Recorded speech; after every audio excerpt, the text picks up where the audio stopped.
barakatuhu again, everyone. My salam was kind of weak. It's nice to see everyone here virtually. So Bismillah, alhamdulillah, wa salatu wa salamu ala rasulillah, rabbi shrah li sadri wa yassir li amri wa hal uqdatan min lisani yafqahu qawli. So I hope everyone's Ramadan is going great. And I don't know if you feel the same way, but this Ramadan has passed by so fast. We're already in the last 10 nights. So make sure that you make the best of all the 10 nights, right? Make sure you give it all your best, all equally, all 10 nights, inshallah. And, the topic that I have today, trials of the grave, I think it's one that's really important to remind us in this last 10 nights, because when you're putting that emphasis in your dua, don't forget to make dua for your qabr. Don't forget to make dua for Jahannam, for Jannah, for all these things, because when you think about purpose, these things really drive you. So just try to keep that in your duas, make some special duas for that, inshallah. So I know that a lot of people get scared when we talk about the trials of the grave. And, it can be a scary topic, but I think it's one to, really pay attention to. And it's a topic that you really want to stay close to. So by a raise of hands, how many people here, brothers or sisters, have ever done ghusl for anyone, like a deceased person? Has anyone ever done ghusl for a deceased person? Let's see. Okay. Yeah, so try it, right? I know it's something that's very scary. I'm one of the volunteers for ISNA, for the ISNA funeral team. So I've done quite a few. And, like the experience is like nothing else, because you see all these live people, like I'm moving right now and you're moving, and you see someone that's right in front of you, lifeless. Right? They're not moving. You're getting them ready to meet their Lord. And subhanAllah, all I can ever think of, people always make these du'as when someone passes away. Oh Allah, have mercy upon them. Oh Allah, reunite us with them. And then all of this. And the one du'a I always make, and I guess, I don't know, maybe it's because I've learned about the adab of the qabr, is, oh Allah, make the trials of the grave easy for this person. If you've ever seen me on Telegram, it's usually the dua that I make for someone who's passed away. Because while we're getting that person ready, right, that person's also getting ready to be questioned by the angels. So if you ever have the opportunity, please try and, do ghusl for the deceased, whether it's one of your family members, your friends, or just a stranger. You can always volunteer at your local masjid. ISNA, I think, takes volunteers, and there's a couple other masajid outside. So I want us to actually start off by some imagination. Okay, before I get into what the trials of the grave are and maybe some of the questions you might have, I want us to imagine. Okay. I want you to start off by imagining that your last breath is being taken away. So if you're busy right now, like if you're on your phone or if you're doing something else, just pause what you're doing and really just try to focus. We have only like 25 minutes, so let's just try to focus, inshallah, and really give this lecture our all, inshallah. So I want you to imagine that your last breath is being taken away. Okay. You're laying down. We don't know how our life is going to be taken away, but let's just say you're laying down and it's your last breath. You know that you're about to pass away. Okay. Imagine that your life and deeds are passing by your eyes. Everything good that you've done, everything bad that you've done, every, sin that you've committed, every person that you've hurt, everything is just passing by through your eyes. I want you to imagine your loved ones crying. Okay, imagine, your mom crying, your sisters, your brothers, your, beloved friends, and you feel helpless, right? It's that last moment where your breath is like, the breath is going to be taken away and you feel helpless. You feel scared and curious. What's going to happen now, right? Because now this is it. Right now, I'm just talking to you. But that moment that your breath is being taken away, that's it, right? After that, you are going to learn about whether the deeds that you've done are being accepted, whether the things that you did were actually accepted by Allah subhanahu wa ta'ala or not. So, imagine that curiosity. Imagine the angel of death has come for you. I don't want you to imagine the angel of death because we don't know how, I mean, apart from all the hadith and narrations, we don't know how the angel of death is going to look. So don't get into that imagination, but just imagine that the angel of death has come for you. Okay? And all we can do right now is imagine and prepare. So use your imagination to really get in that moment so that you can prepare for that specific moment. Okay, if you've ever seen someone pass away, it's like one moment they're here and then one moment they're not here. And you know it's that moment that their soul is being taken away and everything that's to proceed is going to follow. So, kullu nafsin da'iqatul maut. Every soul shall taste death. Every single soul, every single of the 26 people that are here are going to taste death. All of us. There's no me that gets to go and escape death. Not you, not Musa alayhi salam, not the Prophet alayhi salam. Every single person, kullu nafsin da'iqatul maut. Every single person is going to taste death. It's inevitable. And that's partly what differentiates the Muslims and non-Muslims, because we understand the purpose. We understand the hereafter. We understand what's going to happen after this life. None of us know whether we're going to make it into next Ramadan. I mean, how many people were here with us last Ramadan or the Ramadan before, and they're not here with us this Ramadan? How do we know that we're going to make it until next Ramadan?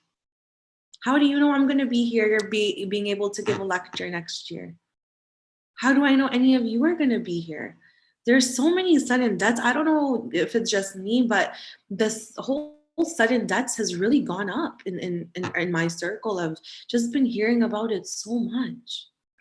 So, if you approach the last moments before next Ramadan, then here's two things that I want you to do. Okay, this is a reminder to myself first and foremost. So if you approach the last moments of death, the first thing I want you to do is have hope in Allah's mercy. Okay, because Allah is as you expect Him. So expect good. Expect that He's going to be merciful. Expect that, don't do sins and expect that He's going to forgive you. Try to change your life. Try to change your patterns and your habits, but expect good from Allah subhanahu wa ta'ala. Okay? And second, be excited to meet Him. That's the time that you're going to know you're going to make it to Jannah. The time that you get to meet your family and your friends and the Prophet ﷺ and the Sahabas and you get to meet Allah subhanahu wa ta'ala and everything that you've always heard about Jannah, you are going to get that opportunity, inshallah. Right? So these are two things I want you to kind of remember if you happen to experience that last breath. So when it comes to, okay, the last breath is taken away, now what? And a lot of people actually don't know. And so we often think about, what's the first thing that's going to happen when the angel of death comes? Am I just going to know whether I'm going to go to Jahannam or Jannah? Am I going to get to meet my family? And so here's a hadith by Abu Dawood, which contrasts between what's going to happen to the good soul and the bad soul. Okay, so it's a lengthy hadith, but I'm going to read it because it's a really good contrast. Okay, so Bara ibn Azib narrates in a long hadith that we went out with the Messenger ﷺ in order to participate in the funeral rites of one of the Ansar. We arrived at the grave and the Messenger sat down facing the Qibla. We sat around him as attentively as if birds were upon our heads. He had a stick in his hand with which he sketched upon the ground. Then he began looking alternatively to the heavens and to the earth, raising his gaze and then lowering it. Finally, he said 2 or 3 times, "Seek refuge in Allah from the torment of the grave." Then he said, "O Allah, verily I seek refuge in you from the torment of the grave." He repeated it 3 times. And then he talks about the contrast between what's going to happen, but to the believers and the non-believers. So when your soul is taken away, this is the first thing that's going to happen. Okay? So verily, when the believing servant is leaving this world and entering the next, angels from the heaven descend to him. Their faces white with brightness like the sun, and carrying with them burial sheets and scents from paradise. So nothing like you've smelt before, nothing like you've seen before. And they sit before you. And then the angel of death comes to that person, sits at his head and says, "O good soul, come out to your Lord's forgiveness and pleasure." Thereupon the soul flows out, of the body like water flowing from the mouth of a water skin. And all the angels between the skies and the earth pray for Allah's blessings upon him. And that's a lot of angels. The door of the heaven are opened for him, and the keepers of the door all plead with Allah that his soul might pass in front of them as it is being carried upward. Can you imagine? The angels are excited to see you, they're excited to meet you. The angel of death barely receives the soul in his hands before the other angel take it from him and wrap it with fragrant winding sheets. There exudes from the soul a scent like the most beautiful fragrance of musk that one could find on the face of earth. Nothing like Gucci and like all these perfumes like Axe and stuff that we use. It's gonna be like something else, inshallah. So the angels descend with the soul, and never passing a host of angels without hearing them and them asking, "Who is this wonderful soul?" And they reply, "So and so, the son of so and so," addressing him with the best names he was known by during this earthly life. Upon reaching the first heaven, the angels request that it be open for the soul, which is granted. The soul is then accompanied by the angels of each heaven until it reaches the one above it and finally arrives at the seventh heaven, okay, the top. Then Allah, the Mighty and Majestic, says to the angels, "Place the record of my servant in Iliyun." This person's record is then placed in Iliyun, and the soul is returned to earth back into its body. And the deceased hears the feet of his companions who attend his burial as they turn away and leave his grave. So that's the first thing that happens. You are shown your destination in Jannah, and then your soul is, sent back to your body. And you can hear, right? You can hear your all your loved ones leaving. And I remember when my grandma passed away, we did go to the grave, and we sat there for a while.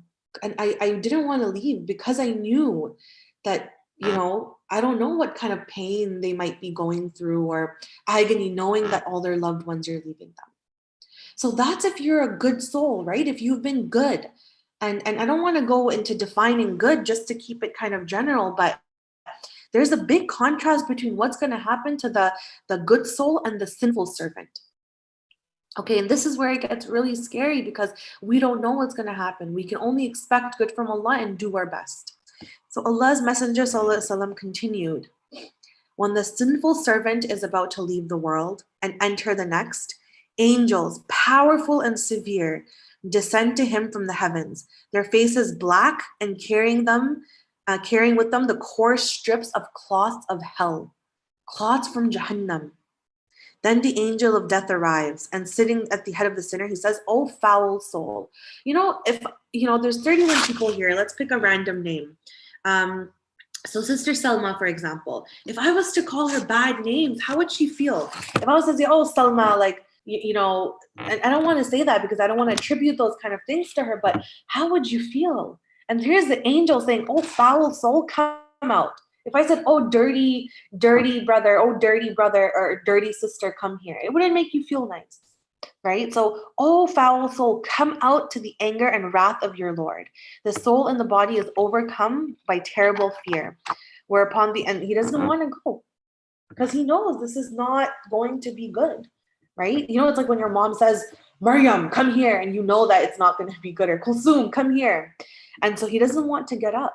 So the angel of death violently pulls it like multi-pronged skewers being yanked out of wet wool. And that's really hard.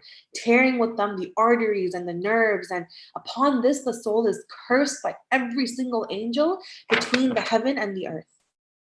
Then the door of the heavens are closed to him, and every single guard at the door begs Allah that this soul not be carried up in front of him. But the Messenger ﷺ continued. He said, "The angel of death barely receives the soul in his hand before the other angels snatch it from him, wrap it in coarse cloth. And there's a foul order that can be found in the face of that you can't even find on the face of earth. They ascend with it, never passing a host of angels without being asked, 'Who is this ugly soul?' They reply, 'So and so, the son of so and so,' using the worst names by which he was known in this world. And when they arrive at the lowest heavens, they request that it be open for their soul, but the request is denied. At this point, the Messenger ﷺ recited the verse, "The gates of the heavens will not be opened for them, nor will they enter the garden of paradise until a camel goes through the eye of a needle." After that, he continued, "Then Allah, the Mighty, the Majestic, says to the angels, place his record in Sijin, in the lowest earth. Return my servant to earth." And upon this command, the soul of the deceased is thrown back into the sky, and then it lands into its body. And that's the moment that we're waiting for. When you have exams, a lot of people are having exams right now, and they're waiting for their results. Yeah, the day of judgment's going to come, but here's you kind of, your teacher coming to you and saying, "Hey, look, I think you're doing good. You're probably going to get an A." So you're being shown your place in Jannah, or you're being shown your place in Jahannam. So that's the first thing that's going to happen. So think about, what ending do you want? Do you want to have a good ending, or do you want to have the ending like the latter one that I mentioned? Because if you want the first ending, you have to work for it. It's not just going to come. What are you doing today to work for it? What are you doing to please Allah? What are you doing to avoid the sins? What are you doing to do good deeds, to get closer to Him? Are you doing your fara'id? Are you doing all the fard al-ain? Are you doing all the fard kifaya? Are you engaged in these on a daily basis? These are things that are going to help you get to that first status, inshallah. So, after this, after your soul is thrown back in the body, now the questioning starts. The questions that we've always heard, we're going to be asked these questions. And so the Prophet, sallallahu alaihi wasallam, may Allah have mercy upon him and reunite us with him, the soul that has been sent back, and when it's time for questioning, this is what he said. He said, "Pray for forgiveness for your brother and ask that he may be steadfast, for now he is being questioned."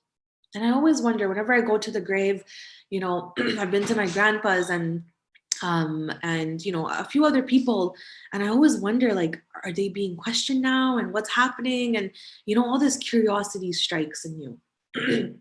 So after that point that your soul is returned back to your body and the questioning starts, the two angels who are charged with questioning come to you and will ask you what you used to believe in this world.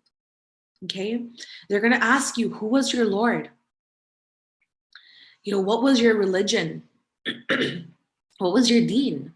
I like to use the word deen. What was your deen? Who was your prophet? And if I was to ask all 33 of us here, we all know the answer, right? Allah, Islam, and the Prophet, right? Prophet Muhammad sallallahu alaihi wasallam. We know the answer, but it's not that easy. The answers seem easy, but it's not going to be that easy. If you did not live a life accordingly, and this is why a lot of the scholars in the past referred to this as the tribulation in the grave. Like, how can these questions be a tribulation? The answers are so simple, right? You can find them in Islam 101, right? The Islam guide, you can find it on Wikipedia. But that's why it's a tribulation, because you're going to be confused. The people that did not live their life accordingly are going to be confused. Okay, so don't think that you're just going to be able to answer the question. If you're living your life accordingly, inshallah, the answers will flow like pearls. But if you are not living your life accordingly, it's going to be a trial for you. You're going to be confused. Okay, and this is where the continuation of the hadith happens. Now it's the time for questioning. Okay, so the previous hadith that we mentioned actually has an extension to it.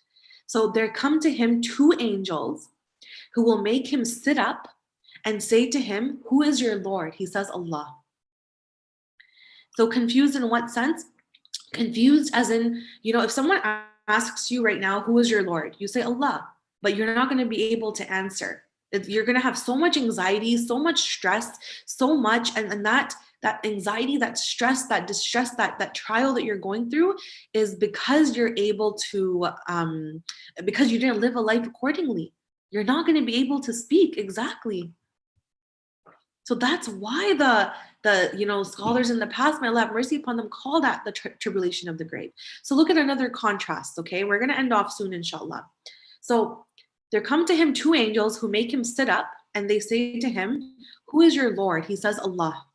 They say, what is your deen?" He says, "My religion is Islam." They say, "Who is the man who was sent among you?" He says, "He is the messenger of Allah. Peace and blessings of Allah be upon him." They say, "What did you do?" He says, "I read the book of Allah and I believed in it." Then a voice called out from heaven, my slave has spoken the truth. So prepare for him a bed from paradise, and clothe him from paradise, and open for him a gate to paradise. Then there comes to him some of its fragrance, and his grave is made wide as far as we can see. So that's, if you're able to answer that question. Now, if, let's look at the opposite, right? Oh, actually, no, the hadith actually extends. So there comes to him a man with handsome face and handsome clothes and a good fragrance who says, receive the glad tidings that will bring you joy this day. He says, who are you? Your face is a face which brings glad tidings. You're going to be happy to see this face. And he says, I am your righteous deeds. He says, oh Lord, hasten the hour so that I may return to my family and my wealth. If you're in that state, you're excited. You're like, wow, I can't wait now that I've been shown my place in Jannah, my righteous deeds showed up in the face of a man. I'm excited. I can't wait till the day of judgment. But then look at this. The soul, for the bad people, the soul is returned to the body. There come to him two angels and they ask, who is your Lord? He says, oh, I don't know. He says, what is your religion? He says, I don't know. He's not going to be able to answer. I mean, I wouldn't be surprised if he even able to say, I don't know, right? Then a voice called out from heaven, prepare for him a bed from hell and clothe him from Jahannam and open for him a gate to Jahannam. And then there comes to him some of its heat and hot winds, and his grave is constricted and compressed until his ribs interlock. Then there comes to him a man with an ugly face and an ugly cloth and a foul smell, who says, receiving the bad news, this is the day that you were promised. He says, who are you? Your face is a face which forebodes evil. Your face is a face which, you don't want to see it. He says, well, I am your evil deeds. He says, oh Lord, do not let the hour come. Do not let the hour come. They're not going to want the day of judgment because now you know. And from that point until the day of judgment, you're going to be in that position. So, where will we be? Just a really quick question. I know a lot of people have where it's going to be barzakh, right? So this is the interval between death and the day of resurrection. And there's so much with regards to this topic, trials of grave. There's so much that we can cover. And inshallah, we can have more lectures where we can talk about exactly where the soul is going to be. And you get to meet your, parents and what happens if you die a shaheed and all of these things. But for the sake of today, it's about the trials of the grave. So let's stay focused on that. And just remember that, there's going to be blessings and pleasures according to the status of the deceased. So if you were good, right, you're gonna feel that in the grave. Your grave is going to be expanded. But if you didn't, your grave is going to be very constricted. So there's a dua. I forgot to copy paste. If anyone wants to find it, they can share it. I'll try to find it really quick as well. It's basically a dua that you want to read right before you say your salam for your taslim in salah. It's, asking Allah for protection from the grave, from the trials of the grave, from Dajjal, from Jahannam. So it goes, Allahumma inni a'udhu bika min adhab al-qabri wa min adhab al-jahannam wa min adhab fitnat al-mahya wal-mamat. So from life and death and wa fitna masih ad-dajjal. So this is a dua. So if someone can find it, paste it from Google, that would be great. Memorize this dua. Try to recite it as much as you can in these last 10 nights. Say it in your salah as well. And, let's work towards good deeds. Let's be amongst those who, when the trials of the grave happen, we're able to pass. Just like we prepare for our exams. Is there a name for the dua? No, I think if anyone can find it, that would be great. I'm just gonna have to open Google and try to find it. If you just type in dua for punishment of the grave, you'll find it. It's basically, it mentions the four things. I seek protection from the from the grave, from trials of the grave, from hellfire, from the Dajjal, from fitnas of this life and stuff. Okay, so if anyone can find it, please paste it here, inshallah. Can you please paste it here, Shibra? So I pray, I want to end off, and please, right after this, we have our tafsir. Make sure that you attend, make dua, and be in righteous company. Make dua for all of us, and I pray that Allah protects us from the punishment of the grave. He eases the trial of the grave, and we're all shown our place in Jannah, and we're all reunited, and we're able to have more of these halaqat and lectures, and we're able to live a peaceful life in the barzakh until the day of judgment. I pray for that from the bottom of my heart. And I hope that we can all keep each other in our duas with regards to the trials of the grave. Ameen, thumma ameen. So I think that pretty much sums it up. I know there were some questions. If you have questions, you can always DM me, but let's try to head over to the tafsir, inshallah. Yep, that's the dua. Allahumma inni a'udhu bika min adhabil. Yeah, I mean, it's in different order here, but just try to memorize it, inshallah. So I hope that you guys benefited from that talk, and keep me in your duas, keep I3 in your duas, and don't forget to donate. We're in the last 10 nights. Yesterday was an odd night. We're going to reach more odd nights. Every day you should be worshiping, not just the odd nights. So please try to donate, give some sadaqah, spread the word. We need your support to, have more of these lectures, inshallah. So Jazakallah khair, everyone who attended, and we will see you next time, inshallah. No worries, Shibra. Subhanakallah. أشهد أن لا إله إلا أنت أستغفرك وأتوب إليك. Assalamu alaikum wa rahmatullahi wa barakatuh, everyone. Take care and have a great rest of the day.